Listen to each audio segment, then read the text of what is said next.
Dentingan baja ini menjadi suara khas yang setiap hari bisa didengar bila memasuki wilayah Dusun Munduk, Desa Sawan, Kabupaten Buleleng, Bali. Di dusun ini dihuni oleh sejumlah warga yang dinamakan Klan Pandi. Sebuah kumpulan masyarakat yang sejak turun-temurun bekerja sebagai pandai besi, pembuat peralatan tani, gong, maupun keris dan pedang. Perempuan kuat ini salah satunya. Dia bernama Loh Adami. Dia adalah istri dari seorang keturunan atau klan Pandey. Walaupun bukan keturunan asli dari klan Pandey, namun dia sudah cukup pengalaman menjadi seorang pandai yang kuat karena diajarkan oleh suaminya, Putu Sumantri. Loh Adami tertular menjadi seorang pandai besi setelah mereka menikah pada tahun 1976. Keberadaan klan Pandey ini tidak muncul begitu saja di abad modern ini, namun mereka diperkirakan sudah ada sejak 5 abad silam.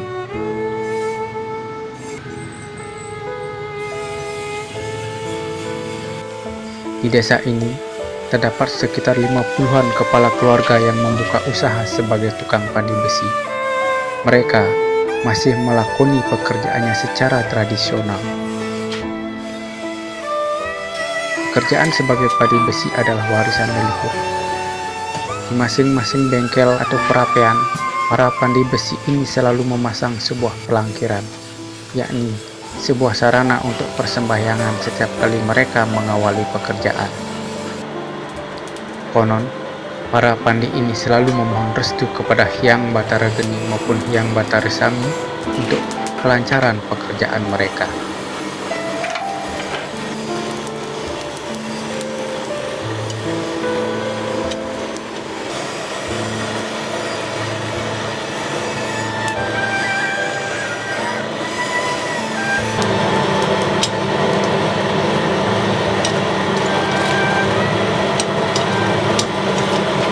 Namanya istri, bagaimana kalau kayak gitu ya cuma mendukung supaya kita bisa keluarga ke depan. Ya. Ibu sudah lama bisa memandi ini, Pak? Tahun 76 deh. Tahun 76 sampai sekarang. Ya, sampai sekarang. Artinya sekarang sudah tahu seluk-beluknya pekerjaan ini bikin. Sudah tahu semua tentang bikin arit, bikin apa saja bapaknya bikin itu sudah tahu. Ini pekerjaan turun-temurun, Bu, ya? Sampai sekarang kita yang harus anak-anak juga bisa kalau anak-anak sekarang semuanya sudah mau sekolah, nggak mau lagi begini kerja begini yang Ibu kerja sama bapak sehari dapat berapa ini? 25.000. Jadi apa aja, peralatan apa aja? Artinya bikin apa aja? Ya sekarang aja kalau dia orang mau, bapaknya bikin mau bikin kelapa atau apa, bukan petani lah. Petani ya. Iya.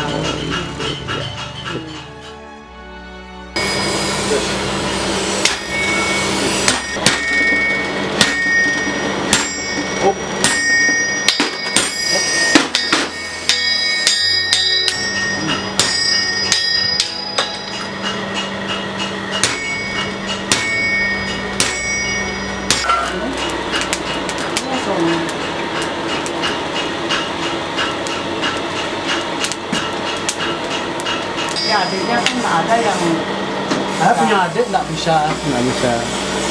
bisa tapi dia ada enggak. Artinya sejak keturunan sejak keberapa bapak ini? Sudah keturunan 1, 2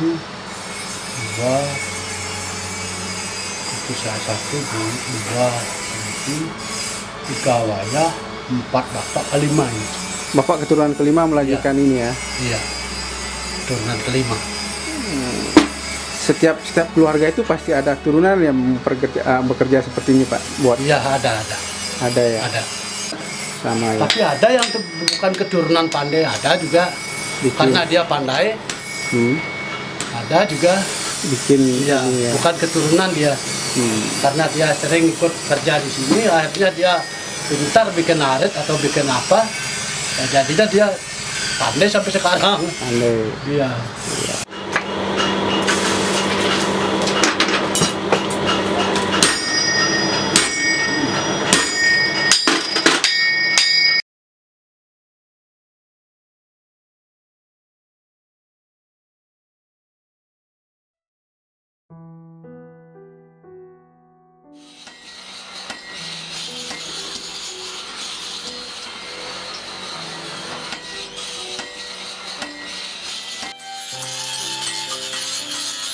Putu Putredana, dia juga memperjuangkan hidupnya dengan menjadi seorang pandai besi.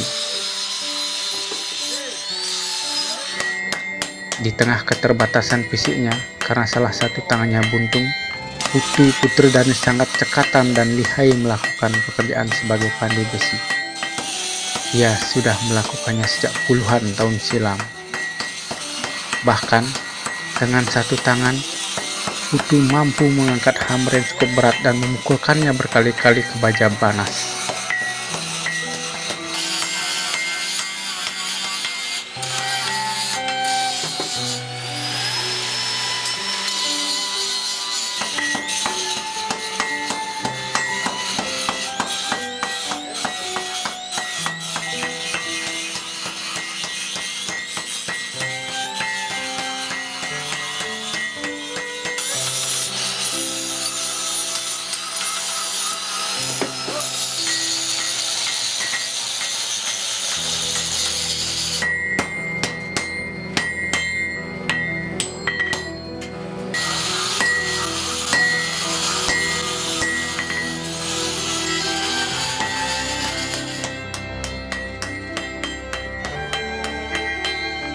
Ya, tamat SMP tahun 87 dah mulai.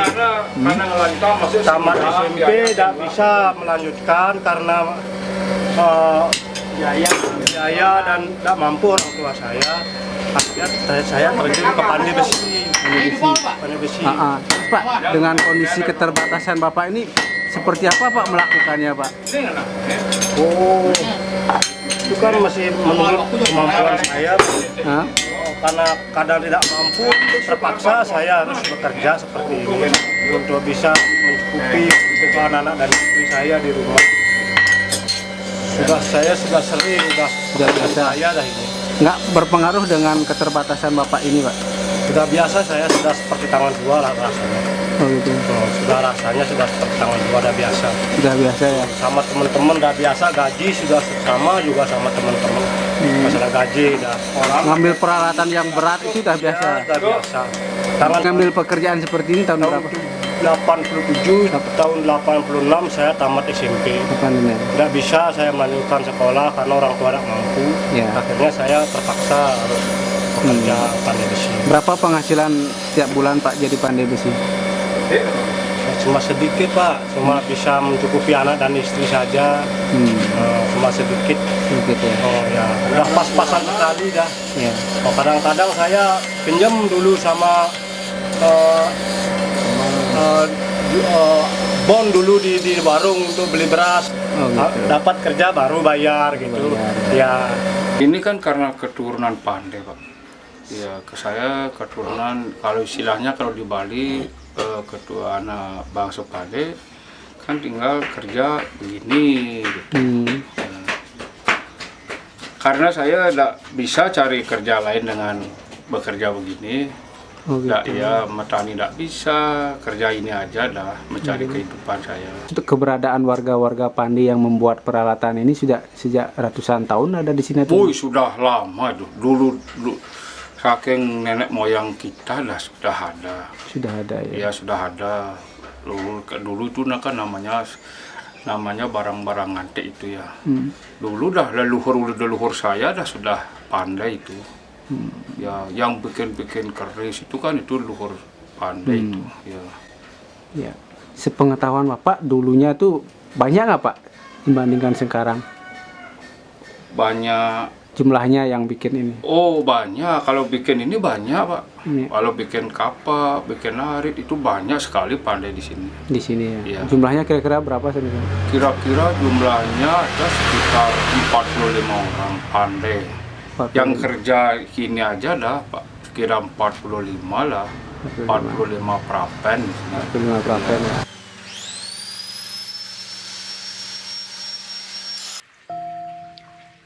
Sebuah pura yang dinamakan Pura Taman Penataran Pandi menjadi salah satu saksi perjalanan kehidupan para klan Pandi di Desa Sawan. Pura ini kini disungsung oleh sekitar 400 kepala keluarga. Banyak klan Pandi pula tersebar ke daerah-daerah transmigrasi dan melakoni pekerjaan sebagai pandi besi di tempat tinggalnya tersebut.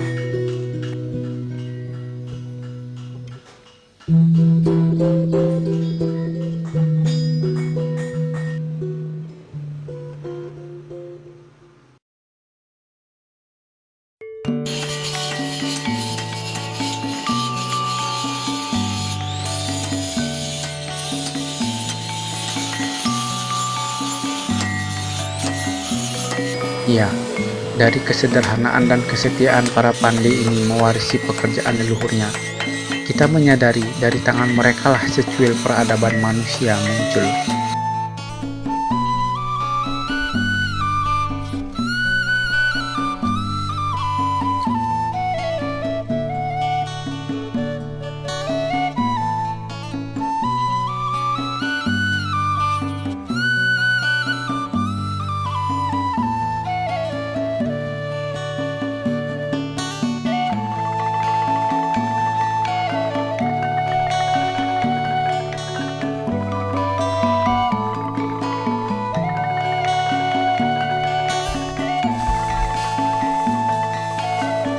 Hasil pekerjaan mereka digunakan banyak manusia untuk keperluan pertanian maupun hal-hal lain. Persawahan yang saat ini masih menghijau tak dipungkiri berawal dari hasil kerja para klan Pandi.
Sementara itu di Dusun Brahmana, masih di Desa Sawan, juga terdapat warga dari klan Pandi yang secara khusus membuat alat musik tradisional Bali, yakni gong.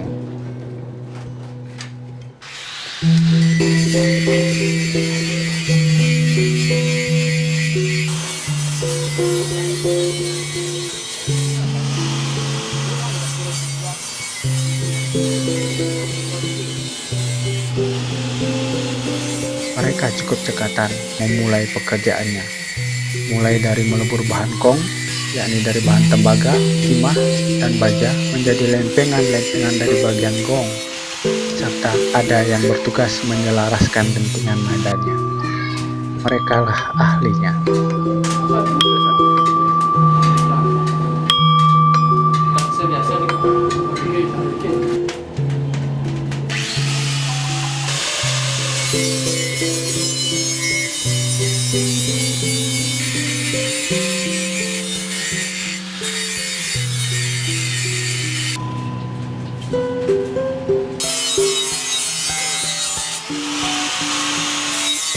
Para panligong ini juga menyumbang peradaban seni musik tradisional Bali yang kini telah tersohor ke mancanegara hingga kini.